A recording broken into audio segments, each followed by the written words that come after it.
Everybody wants to make more money as a UI UX designer, but many designers are stuck and don't know how. So in this video, I'm going to give you 5 different tips as to how can you earn more money as a UI UX designer.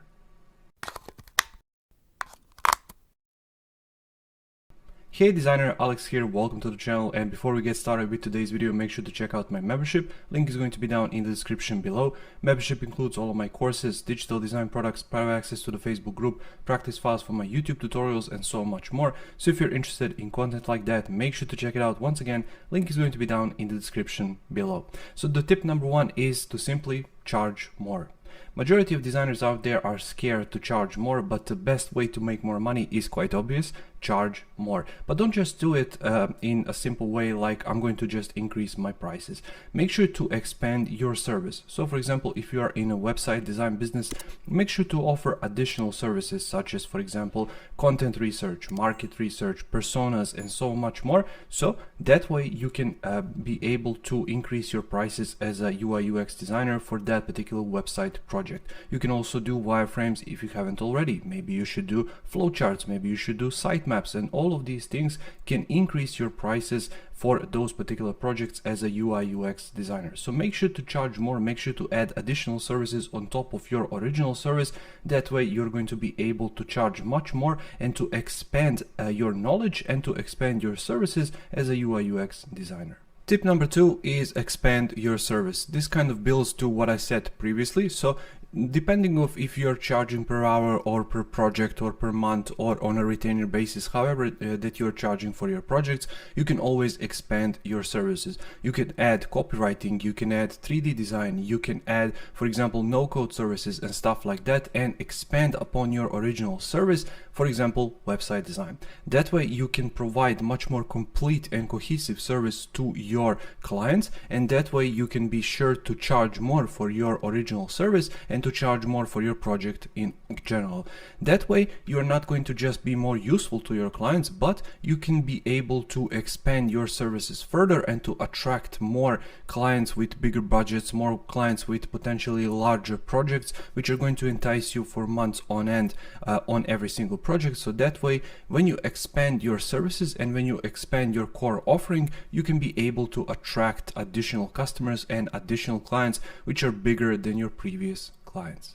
Tip number 3 is learn no code. You can learn Webflow quite easily, for example, because Webflow has its own university. It's completely free and you can get started with Webflow completely free. So you can get started with your university today, create your account today, and then start offering that as additional service. Why this is important is clients don't usually realize then when you just finish the design, it's just a design, it's not a finished website. So when you have the chance to offer them that finished website, you can still provide massive service to them, because they're going to you're going to be one-stop shop, because you're not going to just provide the design, but you're going to also provide the finished product. What you can do then is you can train them as to how to use Webflow, or you can adjust that and charge for additional service for you to optimize their website, to add additional content to their website, to make small changes to their website. For example, every single year you can add to the footer, let's say original copyright 2021, 2022, 2023, and stuff like that. So you can charge for all of those services on top of your original core service that we discussed previously. Once again, you can learn Webflow. It's extremely easy to use, and I'm going to create a bunch of tutorials right here on the channel. So if you haven't already, make sure to subscribe for that additional content which is going to come later this year. But learn no code tools, they're extremely valuable, and you can also do the hosting there on Webflow as well. So every single thing is located on one simple place. So after you finish the design, after you finish that no code conversion to Webflow, you can simply host their website right there and then on webflow.com. Tip number 4 is to manage your time better.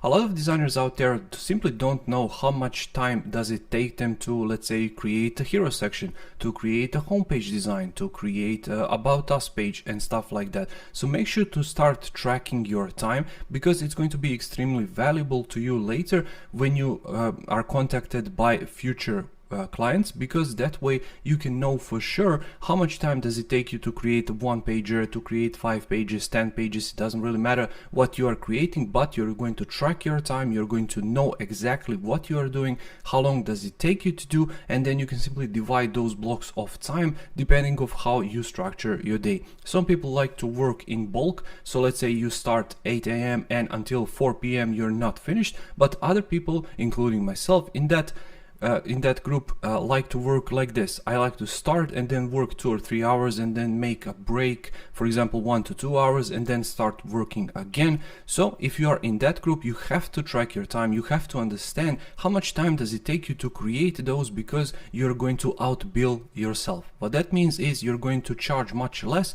than you're actually worth, and then your time is actually worth on that particular project. So you have to factor in all of those time losses and how much time does it actually take you to finish that particular project. You can use time tracking apps, and I created videos previously here on the channel about that. You can simply look at the timer on your computer, you can set the timer on your phone, you can do whatever you want, but make sure to track your time and to write it down as to how much time does it really take you to complete those tasks.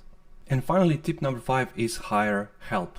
I cannot stress enough how important this is, because I will give you my example. I'm terrible at logo design. I simply don't like it. I'm not really good at it.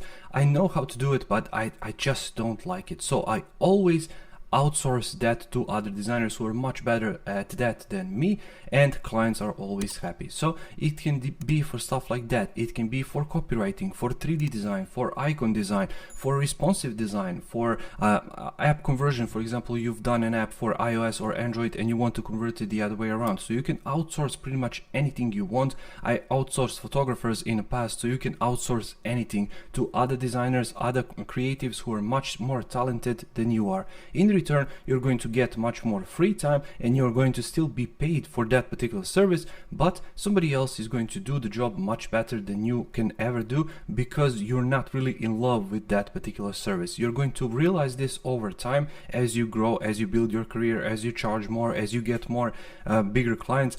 Then you're not really good at everything. So the best way to overcome that is to charge additional help, and to find additional help, and to charge those designers, to give them money for them to finish that service for you the best way they can, and the best way that you can ever possibly provide for your clients. So that's it for today. I really hope you found these tips helpful. If you did, make sure to press that like button, make sure to subscribe to the channel, because I upload every single week right here on the channel about Adobe XD, design, passive income techniques, and much more. So if you're interested in content like that, make sure to subscribe, and I'll see you in the next one. Take care.